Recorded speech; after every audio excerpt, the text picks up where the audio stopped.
My mother met Norodom Sihanouk in 1980, plus or minus, within a year of when this photo was taken. She was staying at the Georges V in Paris, this was back in her upwardly mobile days, and found him flamboyant, flighty, and really very alien. For those that don't know, he was the hereditary monarch, the once and future king of Cambodia. He was a changeling, too, personally as well as politically, already having survived the outrageous reversals of Southeast Asian politics. He had taken the throne under the French, always eager to shore up any neo-traditional institution in their colonial empire. A convenient choice because he was obviously a Norodom, also a Sisowath on his mother's side, and had a Francophone education. He survived Japanese occupation, outplayed the French toward independence, and then did his best to resist the centripetal force of the war in Vietnam, slowly sucking in all of Indochina. Even more interesting for this channel were his friends to the north, the communist countries and dynasties of North Korea. He was personally and politically close with Kim Il-sung, who built him a Khmer-style palace outside of Pyongyang and furnished him with a North Korean personal bodyguard that would follow him for considerable time. But in the People's Republic of China, too, he lived like the monarch he was, taking up residence in Zhongnanhai, the part of the Forbidden City that had been the playground of the emperors and its current communist rulers.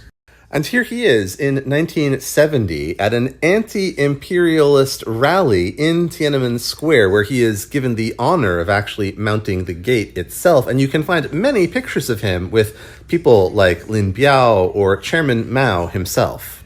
Whatever this tells you about Sihanouk, consider what it reveals about his communist friends, North Korean or Chinese, and the political calculus of their foreign relations. He would return to China and Beijing many times to live and eventually die there in 2012. And sometimes he was very sad to leave. This is a recording he made on one such occasion, a kind of pop song that you can listen to and tell me what you think. He apparently made a film, too, in this same vein for the North Koreans, a kind of lost classic on the order of Jerry Lewis's The Day the Clown Cried, which I would someday love to see. But anyway, it was the Chinese patronage that brokered and then cemented his latest alliance at this time with, of all people, the Khmer Rouge. They were the communist movement of Kampuchea, notorious for taking the country back to the year zero. Before long, he too was their prisoner, the only occupant of his palace in a capital city that had been emptied of its populace. But when the Vietnamese invaded, he dug even deeper, going out to the world, to the UN in New York, to Paris and beyond, to represent the country and denounce the invasion. In retrospect, it's completely clear that he was misrepresenting events inside the country and what the Khmer Rouge was actually up to. But even at the time, people were suspicious, and this was the point that my mother could absolutely not get beyond. These are the very people, my mother asked him again and again, referring to the Khmer Rouge, who have killed your children, at least 5 of them, and your grandchildren, 15 or more. How is it that you can make common cause with them? His answers never satisfied her and made her seem to him a little bit inhuman.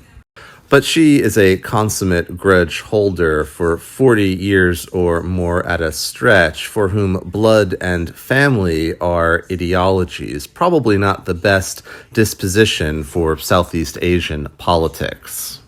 And this man, the King Father, as he would eventually be known to Cambodians, maybe he was more cut out to be a paternal figure to his people and nation than to each member of his own family.